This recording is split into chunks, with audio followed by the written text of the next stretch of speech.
Kana tichiti mapurisa eZimbabwe Republic Police ane divi raakarerekera ndo dzimwe dzenyaya dzetinenge tichitaura dzakamira sedzidzidzi. Ndikuona panapa kuti mapurisa eZimbabwe Republic Police vari kuzivisa kuti vasunga vanhu vanosvika ivo 11 vakaita mhirizhonga pakatambwa nechikwata cheDynamos nechikwata cheHard Rock FC. Mumashoko emapurisa eZimbabwe Republic Police vari kutaura ivo kuti mushure mekunge taona mavhidhiyo ari kutenderera mumasocial media, vamwe vevanhu vatasunga vari kuonekwa mumavhidhiyo iyayo vachiita mabasa emhirizhonga, ende vamwe vevanhu ivavo vabva vataurwa nemazita avo zvazoita izvo kuti tivatsvage tibva tavasunga. Inini seCitizen yenyika yeZimbabwe ndabva ndamhanya zvekare kunodzoka kunoyeuchidza mapurisa eZimbabwe Republic Police kuti mune imwe nyaya yamakaignora yava Douglas Coulthard yakaitika zvekare ine umbowo huri pavhidhiyo zvekare,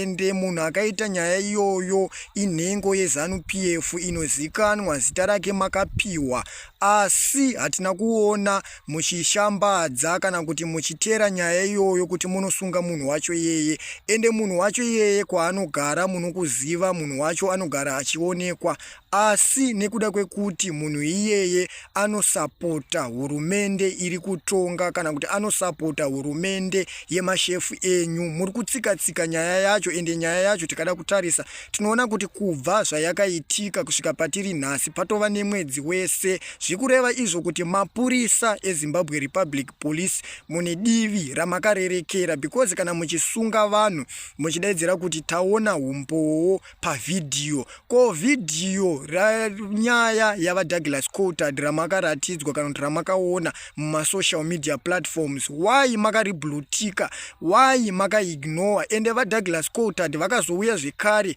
vakaripota nyaya yavo, asi hatina kana statement ratakaona ramakapa pamusoro penyaya iyoyo. Ameno kuti mimiwo semaCitizens yenyika yeZimbabwe munotiwo kudii nezvinhu zvinenge zvichiitwa nemapurisa edu eZimbabwe Republic Police?